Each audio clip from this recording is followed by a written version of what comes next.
I'm Aaron Lohr, and this is the Endocrine News Podcast.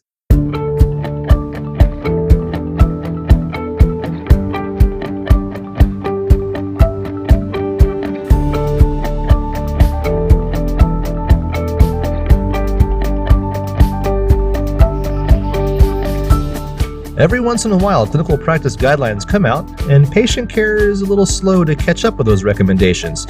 Today, we'll be talking about an abstract presented at Endo 2022 entitled Lack of Bone Mineral Density Testing in Men with Hypogonadism, a Clinical Conundrum.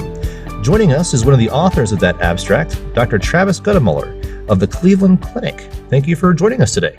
Well, thanks very much for having me. Happy to be here.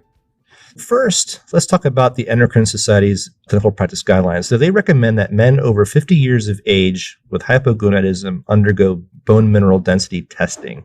Why is that important?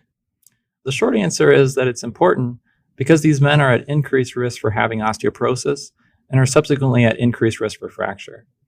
So taking a step back, I think it's important to note that osteoporosis is a silent disease that often doesn't become clinically apparent until a patient has a fracture. Osteoporosis and low bone mineral density in general is more common in females, but it's estimated that nearly 30% of osteoporosis-related fractures occur in men, and up to 1 out of every 4 men over the age of 50 will have an osteoporotic fracture in their lifetime. The cost of fractures is significant, with inpatient hospital stays for fractures being $10,000 to $30,000 or even more. And in addition to these costs, patients who have had an osteoporotic fracture have significantly higher rates of rehospitalization and mortality in the years after the fracture. It's well known that in women, postmenopausal decreases in estrogen results in decreased bone mineral density and increased risk of fracture. And likewise, male hypogonadism, which is estimated to affect 4 to 5 million men in the United States, has clear association with low bone density, osteoporosis, and subsequent increased risk of fracture. It's important that patients with low bone mineral density, and especially those with osteoporosis, are identified because there are effective and low-cost treatments available for both women and men with osteoporosis. Part of your study makes it seem like those screenings or testings maybe aren't happening. So is access to bone mineral density testing, is it cumbersome in any way? Is there any data that explains why guideline recommendations like these from the Endocrine Society are difficult to follow? The most common method of testing bone mineral density is using what's called a DEXA scan. The radiation dose from this scan is very small. It's comparable to natural background radiation over about a 3-hour period. There are no needles or injections involved, and the cost for a DEXA scan ranges from about $150 to $400 out of pocket. So one barrier to screening for some patients may be the cost. Despite the recommendation from the Endocrine Society for these men to undergo screening, insurance providers, including Medicare, do vary in their coverage of bone mineral density testing in men. So currently, Medicare will typically only cover bone mineral density screening in men if they've been diagnosed with primary hyperparathyroidism, if they're on treatment with steroids, or they have an X-ray that suggests low bone mineral density or a vertebral fracture. Another explanation for low rates of screening these men is the difference in screening guidelines between different medical societies. So although the Endocrine Society, the National Osteoporosis Foundation, and the International Society for Clinical Densitometry all recommend screening for low bone mineral density in men with risk factors, including hypogonadism, for men aged 50 to 70, and for all men 70 or older. The U.S. Preventive Services Task Force said in their last recommendation statement in 2018 that the current evidence is insufficient to assess the balance and benefits of harms of screening for osteoporosis to prevent osteoporotic fractures in men. So although the U.S. Preventive Services Task Force recommendations are in the process of being updated and there is a chance they may change, I think the current discrepancy in screening guidelines can create confusion amongst providers and probably leads to lower rates of screening and diagnosis. So there's not total agreement currently out there. That may change in the future. We don't know.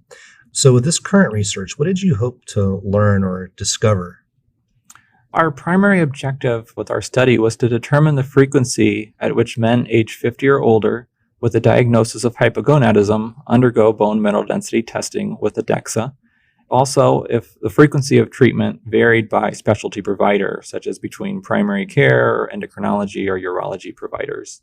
We next wanted to determine the frequency at which low bone mineral density was diagnosed based upon T-scores from the DEXA scans. And we wanted to determine the frequency of treatment with anti-osteoporotic medications as well as testosterone replacement therapy. So why don't you tell us about your study? We conducted a retrospective chart review at our institution, which was the Cleveland Clinic, and we looked at locations both in Ohio and Florida using our electronic medical health record. Inclusion requirements for our study were an ICD-9 or 10 code for hypogonadism at any time between July 2012, which was just after the Endocrine Society published their guidelines, and ending September 2020. So patients also needed to have at least 2 subsequent visits with providers from primary care, endocrinology, or urology. Patients with a diagnosis of osteoporosis and those who had undergone treatment with an anti-osteoporotic medication prior to their diagnosis of hypogonadism were excluded from our study. Patients were then followed until the date which they had a DEXA scan or until censoring, which was September of 2021, whichever came first, and this included participants at least 1 year after their diagnosis of hypogonadism to get appropriate screening. We then looked at the bone mineral density testing results, prescriptions of anti-osteoporotic medications, as well as testosterone replacement therapy. What did you find? We found a total of 10,169 men with an ICD-9 or 10 code for hypogonadism that was included in their medical record between July 2012 and September 2020. General characteristics of these men were a mean age of 63 years, mean BMI was 31, 86% of participants were white, 54% had a history of smoking, 68% had a history of hypertension, about 20% had chronic kidney disease history, and 37% had type 2 diabetes. And of the just over 10,000 men identified to have hypogonadism, only 7.2%, or 728 patients, underwent the recommended bone mineral density testing. And of those who underwent testing, 48% were found to have osteopenia, which is a T-score between -1 to -2.5, and 12% had osteoporosis, which is a T-score of -2.5 or lower. Of the 87 patients with osteoporosis, 57.5% were treated with an anti-osteoporotic medication. And after excluding patients with a history of prostate cancer, 59% of the total received testosterone replacement therapy. Patients that underwent bone mineral density testing were more likely to receive testosterone replacement therapy versus those who did not undergo testing. But there was no significant difference in the frequency of testosterone replacement therapy in those with low bone mineral density versus those with normal bone mineral density. Patients who were seen by primary care and endocrinology providers were more likely to undergo bone mineral density testing, with frequency of testing occurring about 9% of patients versus those seen by urology providers where frequency of testing was only about 5%. So it sounds like a small number overall received the testing, but of those who did, it seems for some of those that it was meaningful. I didn't ask you earlier on what you expected to find, but I'm going to ask you now if any of these findings surprised you in any way.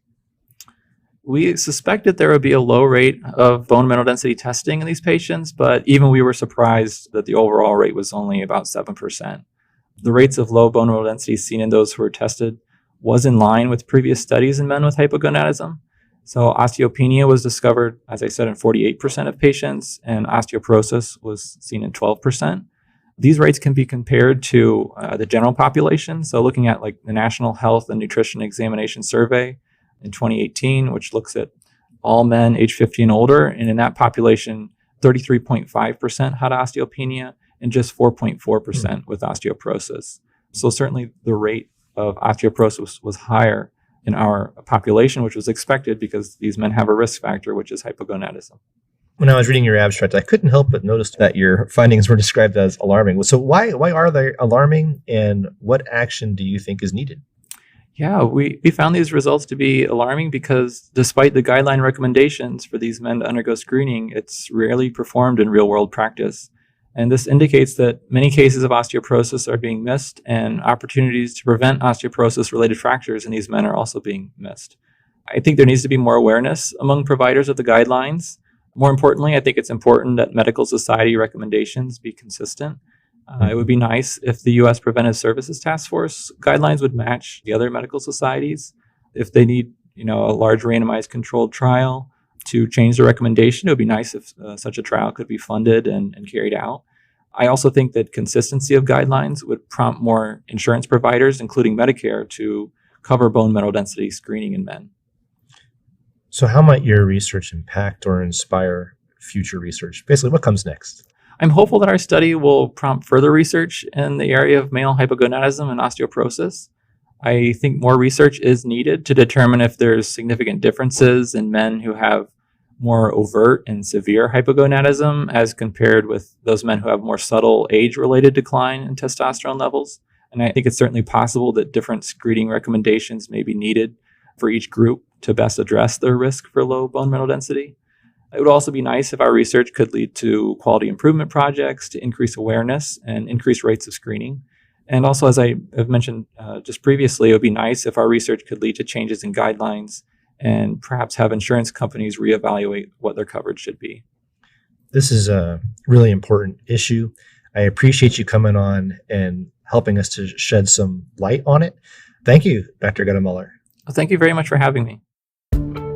That's all for this episode. I hope you enjoyed hearing from Dr. Guttemuller. If you'd like to hear more about hypogonadism, I'll point you to episode 24 of the Endocrine Feedback Loop Journal Club podcast. The title of that episode is Monitoring Estradiol and DHT to Predict Outcomes in Male Hypogonadism. We'll include a link to that in today's episode description, but please note you need to be a member of the Endocrine Society to access that podcast.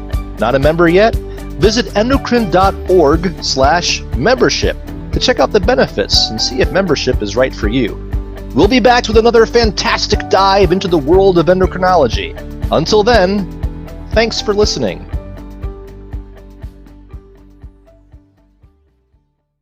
Endocrine News podcasts are a free service of the Endocrine Society. To learn more or to become a member, visit the Society's website at www.endocrine.org.